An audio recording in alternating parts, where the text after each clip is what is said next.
Hello दोस्तों, आज की कहानी का नाम है दुष्ट सर्प और कौवे। एक जंगल में एक बहुत पुराना बरगद का पेड़ था। उस पेड़ पर घोंसला बनाकर एक कौवा कौवी का जोड़ा रहता था। उसी पेड़ के खोखले तने में कहीं से आकर एक दुष्ट सर्प रहने लगा। हर वर्ष मौसम आने पर कौवी घोंसले में अंडे देती और दुष्ट सर्प मौका पाकर उनके घोंसले में जाकर अंडे खा जाता। एक बार जब कौवा व कौवी जल्दी भोजन पाकर शीघ्र ही लौट आए तो उन्होंने उस दुष्ट सर्प को अपने घोंसले में रखे अंडों पर झपटते देखा। अंडे खाकर सर्प चला गया। कौवे ने कौवी को ढांढस बंधाया, प्रिय हिम्मत रखो, अब हमें शत्रु का पता चल गया है, कुछ उपाय भी सोच लेंगे।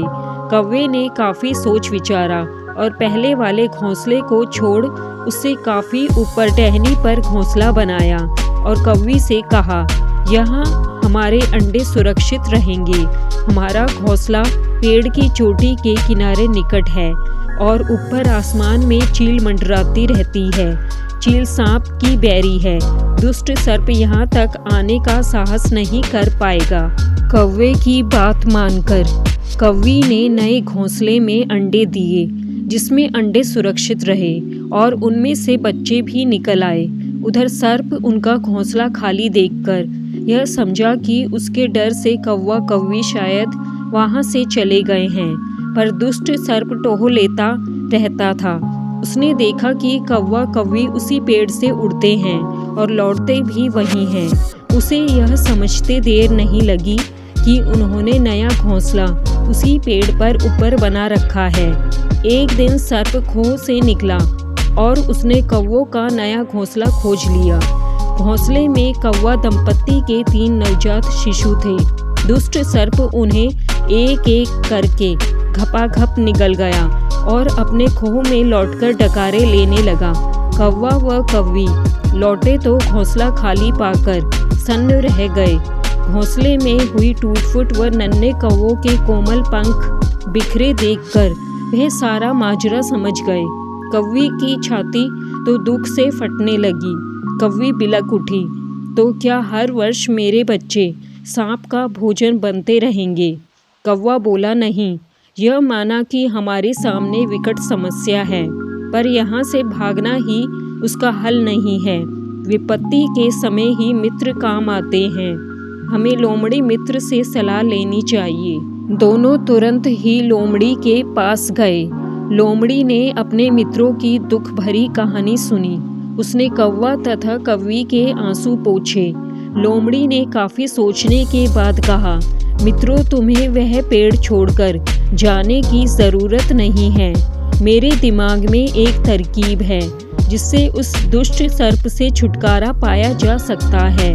लोमड़ी ने अपने चतुर दिमाग में आई तरकीब बताई।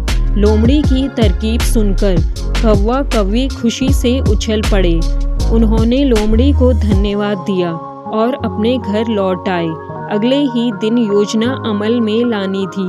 उसी वन में बहुत बड़ा सरोवर था। उसमें कमल और नरगिस के फूल खिले रहते थे। हर मंगलवार को उस प्रदेश की राजकुमारी अपनी सहेलियों के साथ वहां जल क्रीड़ा करने आती थी। उनके साथ अंगरक्षक तथा सैनिक भी आते थे। इस बार राजकुमारी आई और सरोवर में स्नान करने जल में उतरी तो योजना के अनुसार कौवा उड़ता हुआ वहां आया। उसने सरोवर तट पर राजकुमारी तथा उसकी सहेलियों द्वारा उतारकर रखे गए कपड़ों व आभूषणों पर नजर डाली। कपड़े के ऊपर राजकुमारी का प्रिय हीरे व मोतियों का विलक्षण हार रखा था। कौवी ने राजकुमारी तथा सहेलियों का ध्यान अपनी ओर आकर्षित करने के लिए काँव काँव का शोर मचाया। जब सबकी नज़र उसकी ओर घूमी तो कौवा राजकुमारी का हार चोंच में दबाकर ऊपर उड़ गया। सभी सहेलियां चीखीं, देखो देखो, वह राजकुमारी का हार उठाकर ले जा रहा है। सैनिकों ने ऊपर देखा तो सचमुच एक कौवा हार लेकर धीरे धीरे उड़ता जा रहा था। सैनिक उसी दिशा में दौड़ने लगे। कौवा सैनिकों को अपने पीछे लगाकर धीरे धीरे उड़ता हुआ उसी पेड़ की ओर ले आया। जब सैनिक कुछ ही दूर रह गए तो कौवे ने राजकुमारी का हार इस प्रकार गिराया कि वह सांप वाले खो के भीतर जा गिरा। सैनिक दौड़कर खो के पास पहुँचे। उनके सरदार ने खो के भीतर झांका। उसने वहाँ हार और उसके पास में ही एक काले सर्प को कुंडली मारे देखा। वह चिल्लाया, पीछे हटो, अंदर एक नाग है। सरदार ने खो के भीतर भाला मारा। सर्प घायल हुआ और फुफकारता हुआ बाहर निकला। जैसे ही वह बाहर आया, सैनिकों ने भालों से उसके टुकड़े टुकड़े कर डाले। दोस्तों, इस कहानी से हमें यही शिक्षा मिलती है कि सूझबूझ का उपयोग कर हम बड़ी से बड़ी ताकत और दुश्मन को हरा सकते हैं। बुद्धि का प्रयोग करके हर संकट का हल निकाला जा सकता है। दोस्तों, आपको यह कहानी पसंद आई तो प्लीज़ इसको लाइक और चैनल को सब्सक्राइब करना ना भूलें। धन्यवाद।